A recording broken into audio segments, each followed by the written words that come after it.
Почетокот на новата календарска година вообичаено е почеток на ново поглавје за секој од нас. Можност да размислиме и да ги анализираме нашите постапки, резултати, успеси и неуспеси од минатото и да почнеме да делуваме на личен развој и подобрување на самите себе си.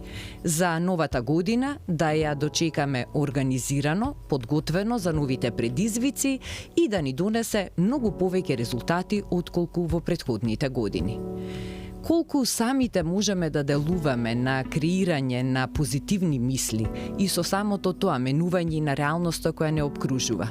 Решивме да биде прашањето што ќе го поставиме на Марина Анчевска, акредитиран и сертифициран мастер НЛП тренер, системски коуч, основач на Центарот за бизнис психологија НЛП Центар во Македонија. Истиот постои повеќе од 16 години. Марина е препознатлива по незиниот системски пристап на работење, кој што вклучува семејни и организацијски констелации. Воедно е креатор на првата меѓународно акредитирана професионална системска коучинг програма во Југоисточна Европа. Покрај работата со многобројните клиенти и компании од нашава земја, Анчевска работи интернационално како личен коуч на врвни професионалци. Марина, заокруживме една календарска година која што за тебе беше исполнета со голем број активности, ти помина многу динамично, голем број настани. Како ти гледаш на годината што измина позади нас? Преубава година, секако предизвикувачка, бидејќи животот секогаш не предизвикува на некој свој начин, меѓутоа целосно вака како ќе земам година на раст и развој. Успех на секое поле и меѓутоа така ми беше претходната си ја најавив дека таква ќе биде, така да ми се исполни тоа што си го зацртав како цел. Колку тоа што си го посакуваме влијае на тоа што на вистина ни се случува во пракса и во секојдневието. И колку сега, кога сме на прагот на една нова година, можеме на вистина да направиме промена во нашите лични животи. Ние може да испланираме, да поставиме цели, меѓутоа ако не работиме на тоа преку целата година, ништо нема да се исполни, ќе останат само како желби, нели? Важно е, секако е важно да знаеме какво патување ќе ни биде 2024, дали ќе ни се допаѓа тоа патување и што све треба да правиме за да се исполни. Меѓутоа често пати исто кажувам и на тренинзи, не мора и да се фатиме на воланот на автобусот и да го држиме цврсто и да не мрдаме од зацртаното, бидејќи животот е движење, процес. Некојаш можеби нешто друго, во друг правец ќе не однесе тоа патување, така да треба да бидеме сепак отворени за промени, да не биде со глава во зид, како што се вика, затоа што ќе биде тоа многу понапорно. Така една опуштеност, меѓутоа точно да знаеме каде вози автобусот. Се вели дека со најмалиот чекор почнува некогаш и многу долг и успешен пат. Како да го направиме тој мал чекор кој што најчесто и најтешко да се направи? По утрото денот се познава, многу се важни утринските ритуали, како денот ќе ти започне, дали денот ќе ти започне во брзање, во трчање или ќе го започнеш со некој ритуал што тебе ти дава една убава енергија, смиреност. Меѓутоа, пред утрото е другиот ден. Всушност денот, утрешниот ден започнува од денеска, од вечерта. Како ќе си легнам, како ми завршил денот, со каква енергија ќе легнам, дали ми е испланиран утрешниот ден, колку време ќе спијам, дали ќе потрошам многу време на социјални мрежи, значи се има врска.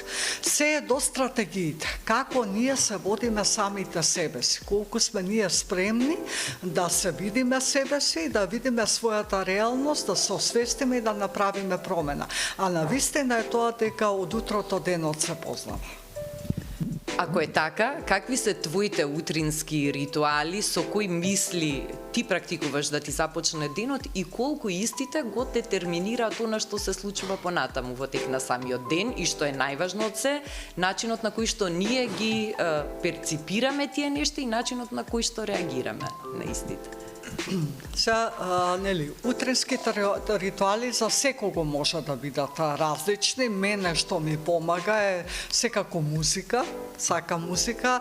Порано секој ден вежбав йога, сега се почесто играм са бајле. Значи ќе си пуштам музика и тоа ми дава некоја леснотија, некоја убава енергија. Важно ми е храната, мене ми е таа многу важна, значи свесност. И пак ќе кажам, не е толку важно што конкретно се прави, него важно е дали сме ние свесни тоа што го правиме како влијае на нас. И најважно е какви симптоми ни дава телото. Значи ако испијам кафе на гладно срце и ме боли стомак, значи нешто не е во ред, значи не треба да го правам тоа. Јас сепак би дала една порака до сите гледачи дека треба да си го следат телото. Телото е најважно, бидејќи телото многу лесно ги дава сигнали, меѓутоа ние сме толку растрчани некаде, разбркани во мислите, во животот, што телото целосно го заборавам. Ако почнете да го следите вашето тело, точно ќе знаете каде сте, што сте, зошто сте таму и дали треба да сте таму.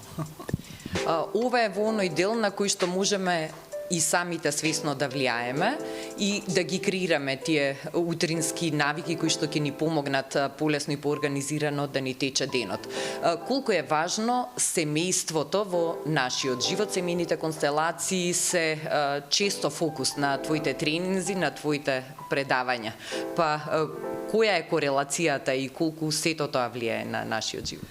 Многу често ние може самите да сме освестени, да знаеме што сакаме да направиме, да знаеме да се водиме себе си, меѓутоа пак постои нешто што се викаме, ама зошто сега сум, например, се чувствувам така, зошто ова ми се случува мене?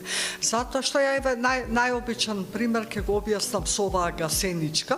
Ако оваа гасеничка сум јас, сите овие шаренила позади, да кажеме, се моите предци, од каде што доаѓам.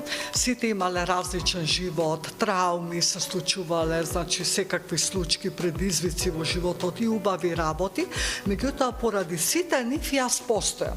И тоа е убавото, тоа е благодарноста, нели, и почит кон сите предци. Меѓутоа, јас цел живот ќе останам гасеница, нема никогаш да полетам како пеперука, ако се уште ги носам нивните трауми со мене. Ако се уште го живеам, тоа е емоционално наследство. А тоа се случува, го правиме, го имаме сите, тоа бидејќи сме лојални на нашите предци. Преку тие семени констелации, преку коучингот, работа еден на еден, всушност најважното од се е ние да се ослободиме од емоционалното наследство. Ние никогаш не можеме да се ослободиме од нашите предци, не е тоа поентата, или од нашите родители, меѓутоа не мора да го носиме тој товар кој што се пренесува од генерација во генерација преку начин на живење, начин на справување со работите, начин на преживување, затоа што ние, например, еве сега си тргнам од мене, јас одамна сум преживеала. Меѓутоа, можеби се уште се борам, се уште сум во преживување, а веќе нема потреба. Значи, ние може да работиме на што и да сакаме, или на когнитивно да се надградуваме себе си, да работиме на телото. Меѓутоа, ако не го осознаеме емоционалното наследство, нема промена, за жал. Значи, мора освестување за тоа што е тоа што јас го носам, дали ова навистина мое или само го носам затоа што сум лојална на семејството. Тоа може секој да го примети во своето живење, затоа што ние сите имаме некаква улога во нашето семејство, која што сме изградиле во текот на живењето, за да балансираме нешто во системот.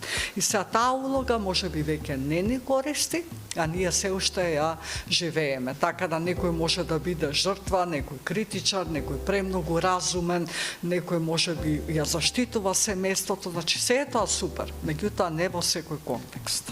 Го спомна освестувањето. Како најбрзо и најлесно да се освестиме, односно која е твојата порака, што да смениме сите ние во новата 2024 година? Може едноставно секој да се запраша каква улога имам во семејството, која е мојата вистинска улога, и не зборувам за ќерка, син. татко, мајка, баба, дедо, него вистински улогата што имаме, например, кога има некаков предизвик или нешто се случува во семејството, што правите? Јас сум, например, балансерот. Секогаш гледав да ја смирам ситуацијата, што тоа е донекаде добро, меѓутоа не секаде. Некаде може би треба да настапам критички, да го кажам своето мислење, за заштитам себе си, а не секаде и секого да балансирам. Меѓутоа, благодарение па на тоа сум станала тренер и коуч, така да има и бенефит од тие улоги. Така да пораката би била, еве, видете се себе си од една поширока перцепција, нели? Перцепирајте се себе си како реагирате во ситуација кога има некаков предизвик, конфликт. Не мора тоа да е дома. На работа истата улога е. Значи, истото излегува. Значи, една само перцепција. Ако не сме доволно свесни самите да ги констатираме сите овие состојби и улоги во нашите животи и на луѓето околу нас, на кој начин и со кои методи невролингвистичкото програмирање ни помага да го направиме тој чекор и да се издигнеме на едно повисоко ниво? Да, пак е тоа некако вид на освестување, меѓутоа системските констелации кои ги работам веќе многу години во Македонија се најдобар начин за тоа да видиме, нели, да се види во каква улога си, колку вистински години имаш, затоа што некојаш сме многу поголеми или многу помали од тоа што ни се вистински годините. И тоа е исто интересно, затоа што многу често луѓето кога имаат некој проблем, не се во годините во кои што се кога сакаат да го решат проблемот. Или се поголеми или се помали. Значи тоа укажува на некаква стратегија што имаме за да се носиме со ситуациите. Тоа е некој стратегија на преживување. Значи констелациите помагаат, нели, индивидуалната работа, НЛП тренизите исто системскиот НЛП се работи многу на разни вежби. Временската линија исто да ја видиш какви случувања имало во твојот живот, што е тоа што веќе завршило, а ти се уште го живееш. Значи има многу начини, еве нека не се овие методи. Секој може да најде нешто што него му одговара и да се открие себе си, да види што е тоа што се уште го живее, а нема потреба. Марина, и за крај, што очекуваш од новата 2024 година? Какви се твоите планови, амбиции и желби за новото поглавје, ајде да кажем? Да.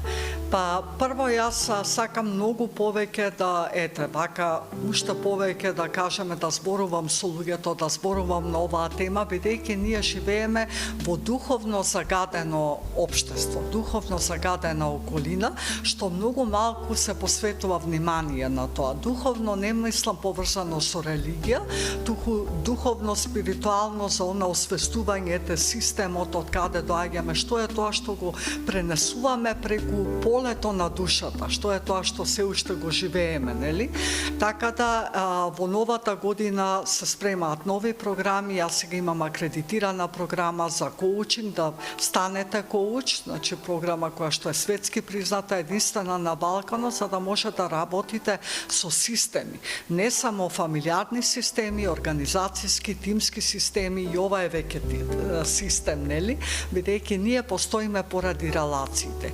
И релацијата не е никогаш проблем, туку како ние реагираме кога сме во релација со некого. А може да тргнеме и првично од релација со самите себе. Така да, тоа е, да кажеме, 2024 година, темата ќе биде издигнување на свеста на повисоко ниво, нели, работа на себе секојаш, тоа нема крај, меѓутоа повеќе работа во системот во кој што припаѓаме.